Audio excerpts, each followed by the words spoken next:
And Putin is the successor to that legacy because he was also in the KGB.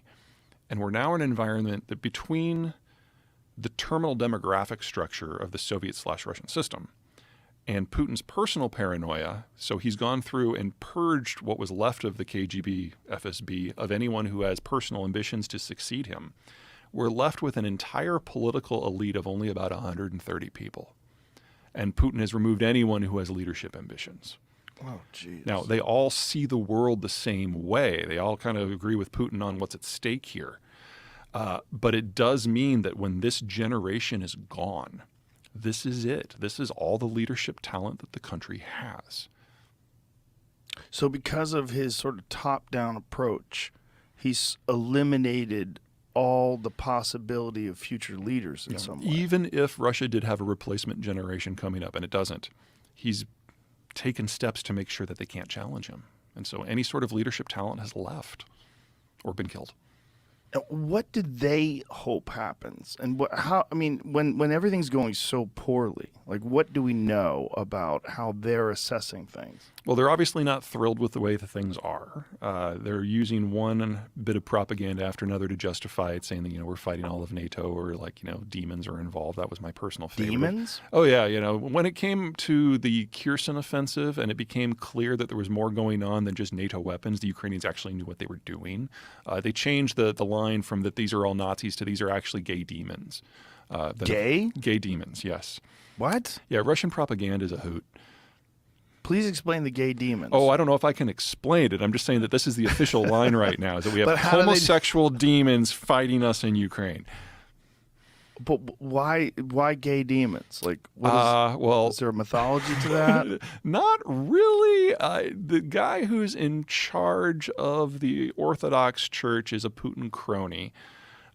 Kirill is his name. He's kind of like the Eastern Orthodox Pope, if you will. And he has been a partner with organized crime and with Putin since the beginning.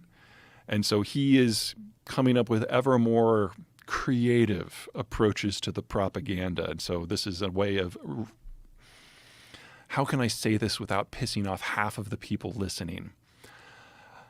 Imagine Trump using his influence with evangelical Christians to come up with a theological reason why something didn't go his way. It's kind of the equivalent of that.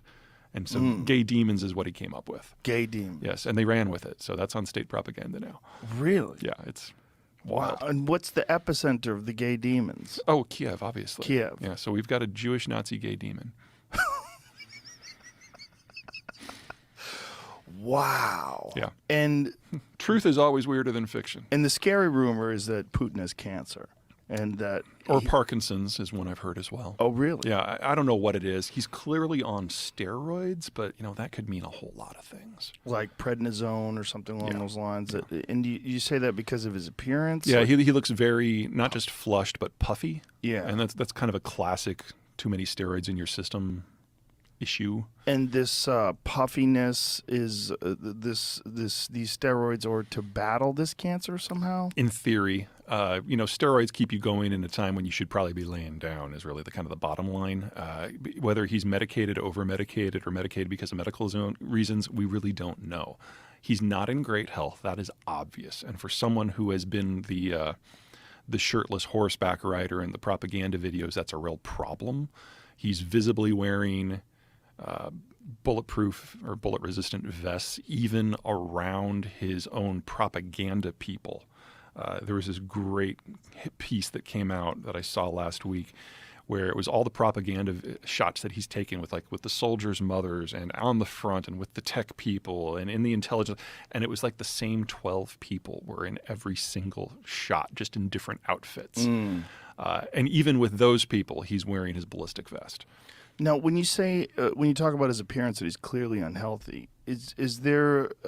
Can you demonstrate that? Are there images that show him a couple of years ago versus now, where you can see his appearance? Yeah, it's not much of a reach. Like I said, he likes to pose shirtless on horseback to show how virile he is. He didn't look good on shirtless on a horseback. Yeah, I know. To be You got to honest look with at it from the Russian point of view. I mean, the standards are a little different. Are they? Oh yeah, and he's got the shakes. That's one of the reasons why the Parkinson's analysis, I guess, has come out. I've never seen any of this. Yeah, it's So there's video of him Yeah. shaking. hmm See if you can find any of that, Jim. See if you can find a comparison. Yeah, I got an article on like a timeline of his health. Okay. Here's the shakes part. Let's Go. see. yeah. And It's he's a 3-minute video. So we'll he just used to watch be that, a I guess. fairly animated speaker. Boy, he does look puffy. Now, whether or not he's actually sick or not, I have no idea. Could it just be that he's just drinking a lot? Technically, he says he's a teetotaler, which Really? which is pretty rare in Russian society. But he's still alive, and a lot of Russians make it to his age, How old is he now? mid-60s. And so it's just an appearance thing. We don't have any like real hard data No, that he's no, sick. we do. Well, the folks in the intelligence world who are listening to his phone calls and reading his email might, but that has not been made public, to my knowledge, from the American side. So Ukrainian military intelligence chief claims Putin is very sick and a coup is underway. Yeah, but What do you think? Donov has been saying that there's a coup underway since March. So he's kind of the Ukrainian propaganda guy. I wouldn't put too much. And how would Credence in that? But what would even happen there? Well, What if like, a coup did take You see, place? Putin has so thoroughly purged that what's left of the intelligentsia, there's only 130 of them, and there's probably only one of them who would have the guts to throw a coup. That's the Rosneft CEO. Rosneft is their oil monopoly. Igor Sechin is his name. He used to be a gun runner during the Soviet period. He's got the guts to pull it off. But if there's anything that the other 129 agree, is that Sechin's an asshole and he should be shot on sight if he kills Putin. Oh Jesus! Yeah, so there's no like immediate pretender to the throne here. What a fucked up situation. Well, for the Europeans who have been dealing with the Russians for 3 centuries, this is kind of par for the course. It's just a modern version of it. Yeah. Yeah, the Soviet period was kind of a relief because we actually had an institution that pushed their weird religion to the side and actually worked on technocracy and technology. And from the European point of view, that was a huge improvement. And the belief in the post-Soviet period was that they would start from that and move forward and modernize and maybe even democratize. And people believed that for far too long, even when it was clear that Russia was degenerating rather than advancing itself. Now, the title of your book is "The End of the World is Just the Beginning." That's the one. Why that?